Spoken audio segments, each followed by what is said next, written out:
I'm back. It feels like I never left. It feels like I never stood up. Because I didn't. Delicioso. So, as I said, I've got two papers here.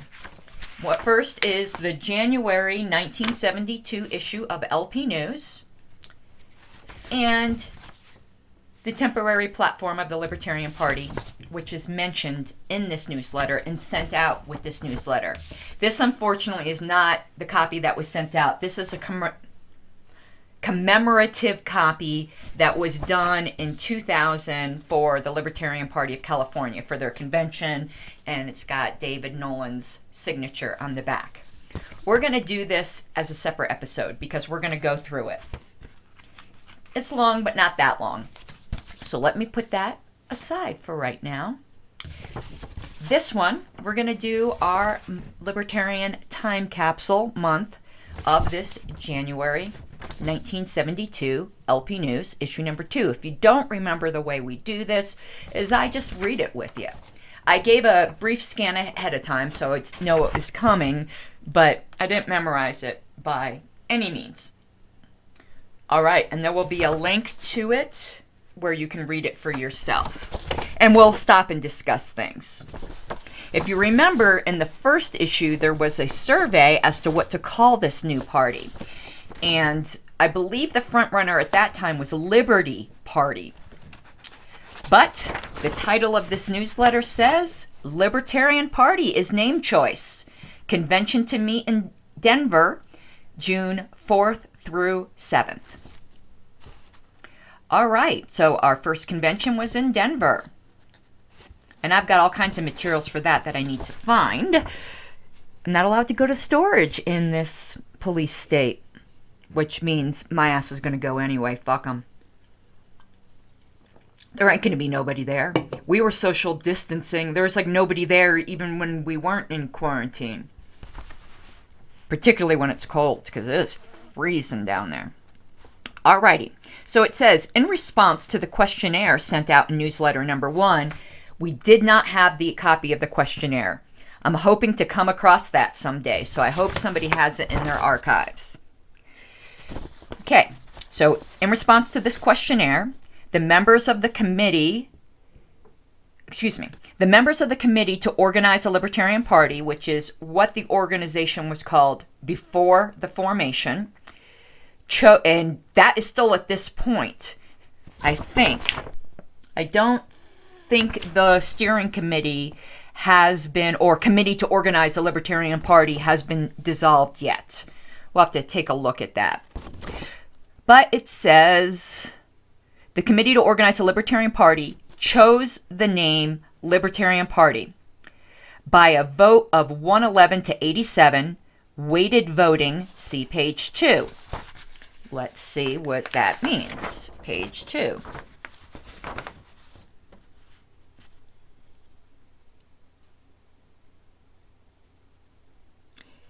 Interesting. I think they forgot to include that on page 2. Huh. Alrighty. It's not in here. We'll take their word for it. By a vote of 111 to 87.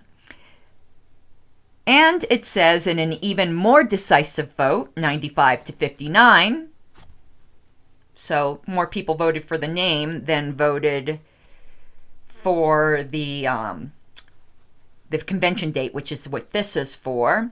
So about almost 200 people voted for the name. So in an even more decisive vote, 95 to 59, they selected the first week in June as the best time for the new party to hold its first national convention. Alrighty.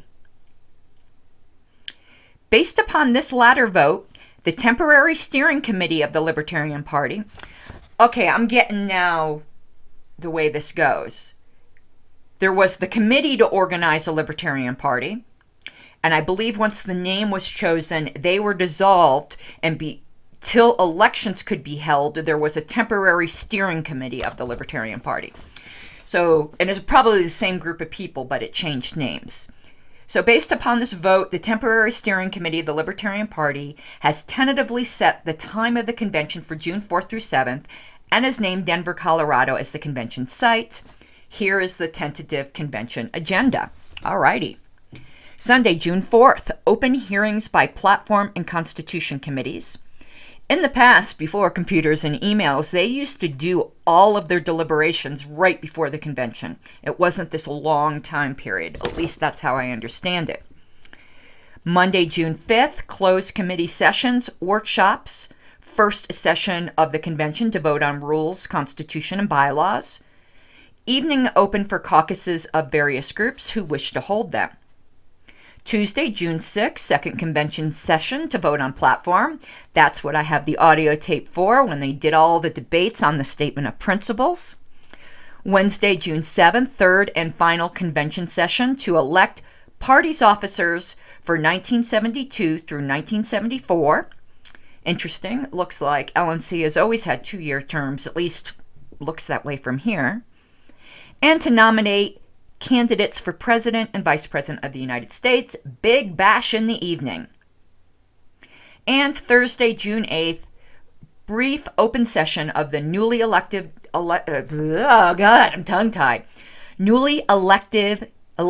executive committee to deal with such matters are necessary.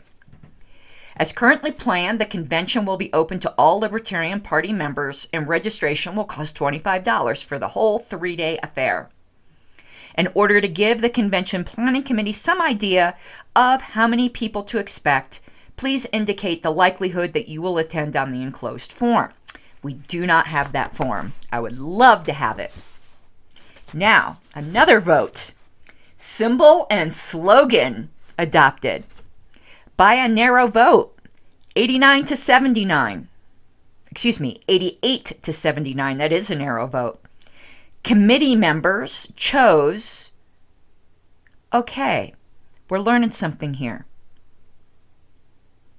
The 200 people were all members of the committee to organize a Libertarian Party. The steering committee would have been a smaller group of that. See, I learn stuff as we go along here, and I will extract all this information into LPedia. So, back to the thing. 88 to 79. Committee members chose the Liber sign, which is, and we'll go over this, the Libers, I'll show you in a second.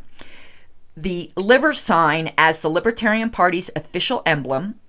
Regarding a slogan, there was no clear-cut choice. Laissez-faire was preferred over live and let live, but both choices received many negative comments, and numerous alternatives were suggested. The logo shown in the lower right-hand corner of this committee, I read a line down. That's how the scribes in the past used to fuck up manuscripts. The logo shown in the lower right-hand corner of this page was therefore adopted by the temporary executive committee in a unanimous vote. Libertarian Party member John James, a graphic artist, then volunteered to draw it up. The logo has been trademarked. Boo, hiss. But we'll look up, see if we can find that trademark. And will be used as an identifying mark by the party and its state affiliates on literature and on ballots in states where this is permitted. And it looks like, though it didn't say it here, that since they could not find a slogan, this is really bad writing. They say they adopted a slogan. They tell you which two choices were debated, but doesn't tell you what they decided. The only way you can figure out what they decided is because they printed the logo and slogan. I guess just hoping you'll figure it out. So, you've seen this thing with the arrow pointing, when you're looking at it, it's pointing up to the right. Is it? I have dyslexia. I can't tell right and left really fast. So, yeah, up to the right-hand corner. And in the center, it says Tanstaffel, which, as you know, is the slogan for the 2020 Libertarian Convention, if it happens. And Tanstaffel stands for There Ain't No Such Thing as a Free Lunch from The Moon is a Harsh Mistress. Now, why is this arrow pointing up to the right like that? Are they saying we're right wing? No, the world's smallest political quiz, or the political compass quiz that they used at that time, was not a diamond as we know it today. And in the diamond, straight up, is the Libertarian quadrant. It used to be a square this way, so that up in the right, upper right, was the Libertarian quadrant. We'll do a little episode on that. It's very interesting. So that's why.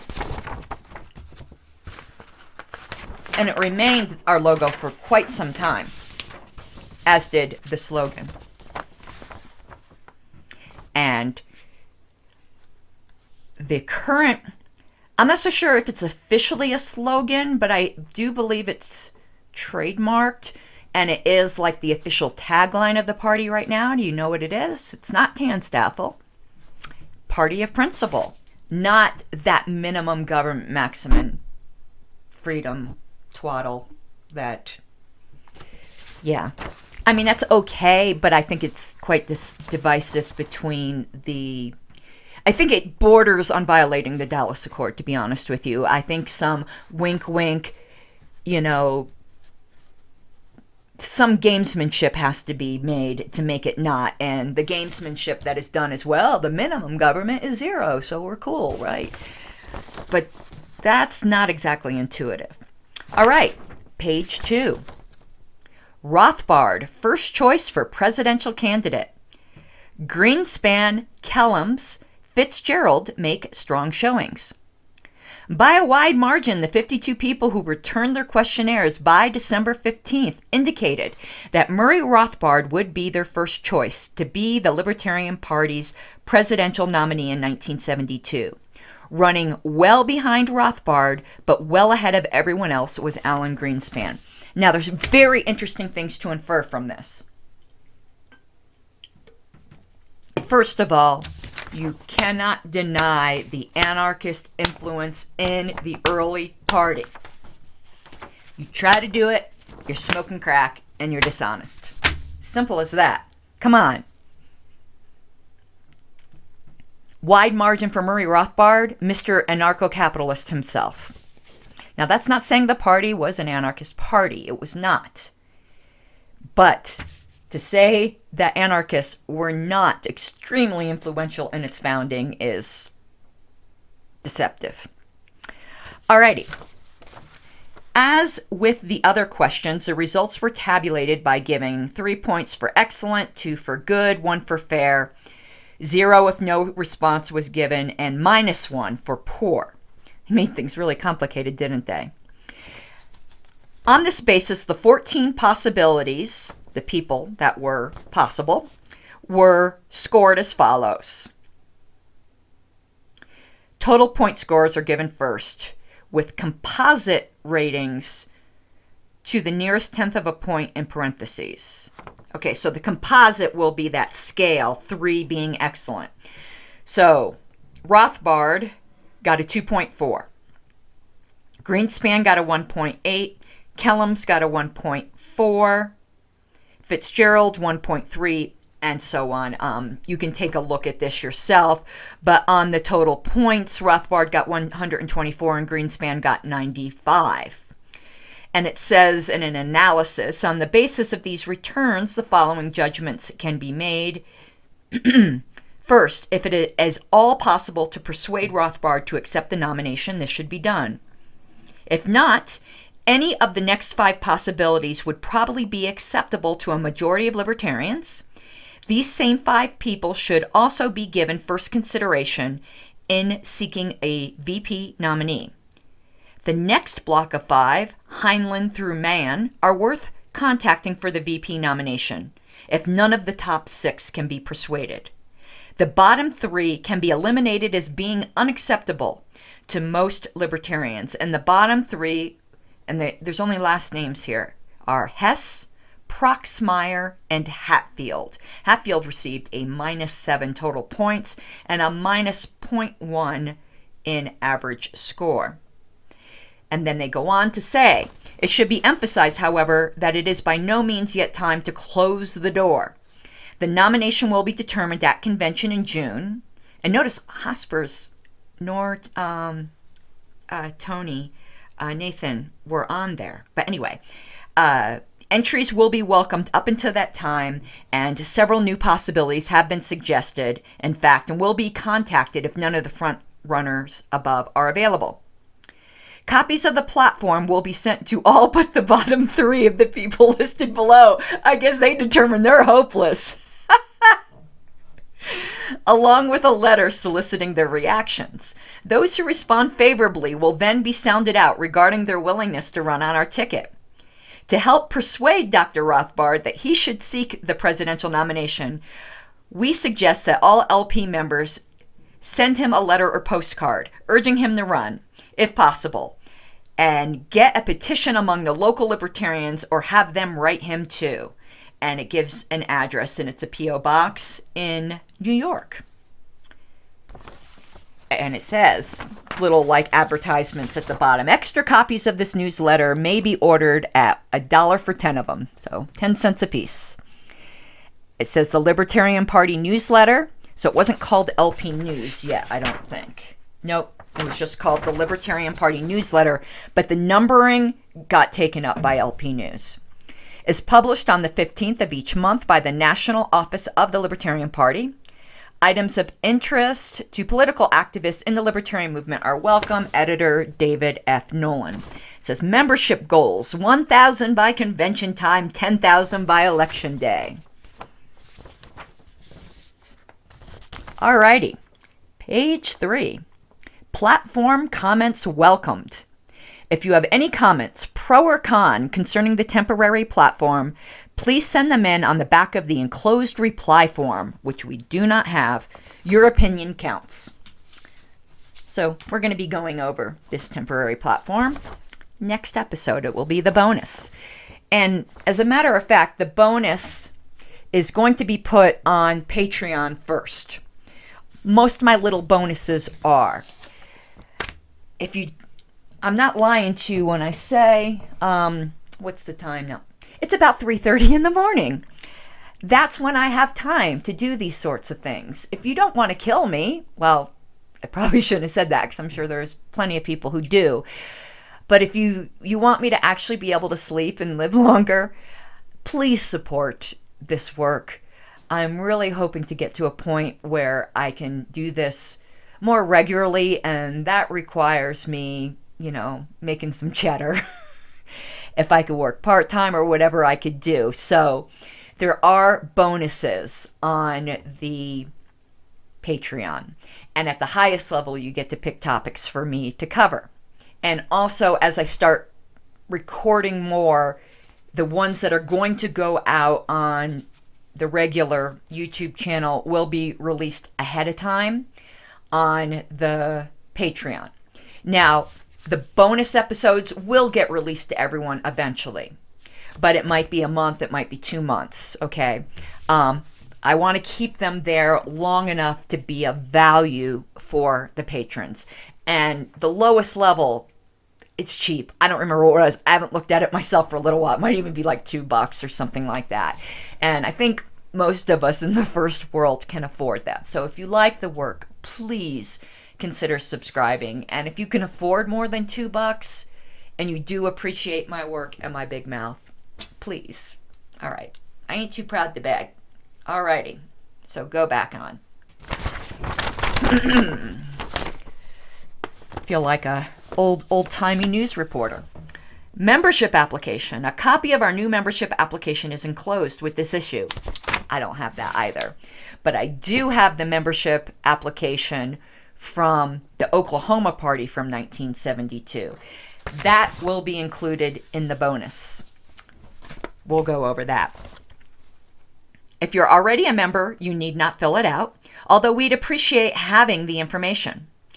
Members of the organizing committee who have not yet joined the party, please fill out the application and return it with your 1972 dues if you wish to remain on our mailing list.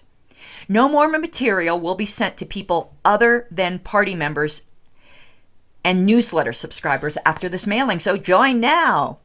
Additional copies of the membership application are available free on request. Now, state chairman needed.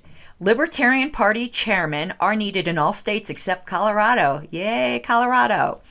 If you're interested and willing to spend the time and effort necessary to build a party organization in your state, write and let us know. Include a resume, and the little accent over resume is done in pen because I guess they didn't have the key on their typewriter. Include a resume of your political experience. This is going to be a grassroots party. The national office will not be able to do the organizational work in the various states. We will provide literature, ideas, and names of people who inquire for information, but you will have to get things going in your state yourself. So let's get going. Yes. A correction. In our November newsletter, wait a minute. Okay, newsletter 1 was November 71. I thought it was December. I misstated earlier. All right, they didn't put one out in December. In our November newsletter, we referred to Milton Friedman as the originator of the Guaranteed Income Plan. LP member David Friedman informs us that his father was not the originator of this idea and does not advocate such a measure. Our mistake, we apologize. Wait a minute. I thought Milton Friedman did advocate the Guaranteed Income Plan. Let me know in comments.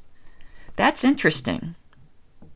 And it says, thanks to LP Vice Chairman Pip Boyles for drafting the temporary platform after much consultation with others, to John James for his donation of his graphic talents to render our party logo, to Colorado LP Chairman Luke Zell, remember it was in his living room in Colorado Springs that the party was actually formed, for becoming the party's first lifetime member.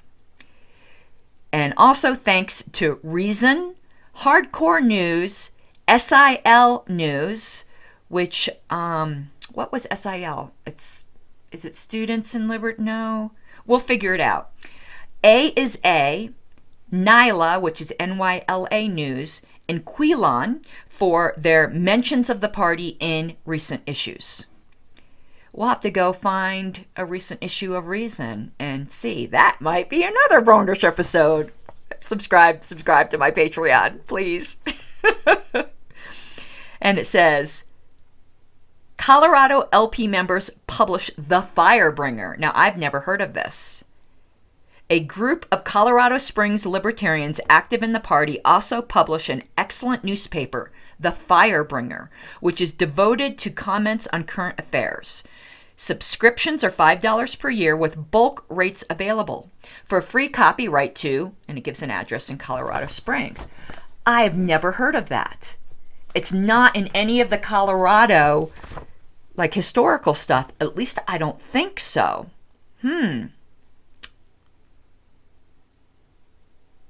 A good source of data on how Uncle Sam throws our money away is a new book, Where the Money Went, which documents losses totaling $179 billion incurred by government enterprises. And it gives order from Fact Sheet in Los Angeles. Address $1.25.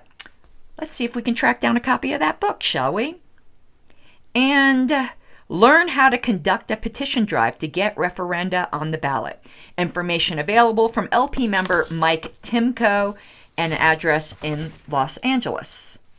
This is one way we can increase our muscle, get publicity, and win recruits. And the final page. Ballot requirements.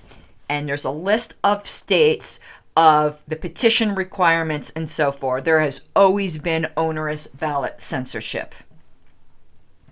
So I'm just going to read the comments. I'm not going to read all the requirements. You can go to the link and read this yourself. And Colorado in general, I think today has one of the best, if not the best, ballot access laws. And scanning through here, Colorado only needed 300 signatures. Hawaii needed 25 voters. Let me see here what other ones look easy. North Dakota is 300 signatures. Rhode Island is 500 signatures. Utah was 300 signatures. And Wyoming was 100. Okay, we're going to go back through those again in one moment because they're important. Listed below are the requirements for getting on the ballot in 42 of the 50 states, and we cannot guarantee 100% accuracy as these requirements change with time. But in most cases, they should be correct. In some states, the requirements vary from office to office, hence the ambiguous figures. Also, for some states, there is more than one date given under the petition deadline heading. The earlier is the opening date for circulating petitions, and the latter the filing deadline. If you live in the District of Columbia or in one of the 8 states we lack data for, we would like to hear from you. The missing 8 are Alabama, Alaska, Delaware. Or imagine being able to be magically whisked away to Delaware. Hi, I'm in Delaware. Idaho, Iowa, Mississippi, Nebraska, and Tennessee. States where we appear to have the best chance are denoted by 3 asterisks. Okay, so those are some of the states I'd already said, but let's go over them. Arizona, petition requirement is 1% of the gubernatorial vote. Colorado, 300 signatures. Hawaii, 25 voters. Indiana, 0.5% of vote for Secretary of State. Kentucky, 1,000 voters. Louisiana, 1,000 voters. Minnesota, 2,000 signatures. New Hampshire, 1,000 signatures. North Dakota, 300 signatures. Rhode Island, 500 signatures. Vermont, 1% of vote for governor. I wonder why they put for governor there instead of gubernatorial vote like they put everywhere else. They did not have someone edit this for consistency. My OCD is going crazy. All right. Washington, convention attended by 100 voters. Held on, and it kind of trails off. I think it means September 19th, 1972. Wisconsin, 3,000 to 5,000 signatures. Wyoming, 100 signatures. And then it concludes, most states require that minority parties have their nominee named before they can circulate petitions. This means any states with deadlines before July are probably out. Any corrections, additions, or clarifications to this listing would be appreciated, and also news of any efforts to obtain petitions where it is possible. Alrighty, so that was January 72. I'm going to get this stuff on LPedia, and I'll be recording the rest, but at least we got started here. All right, now maybe I can go to bed. But my luck, I'll go upstairs, download these files, and the fucking audio didn't come out. My luck, probably. Not today, Satan, that's all I can say. Not today. Not today. Later.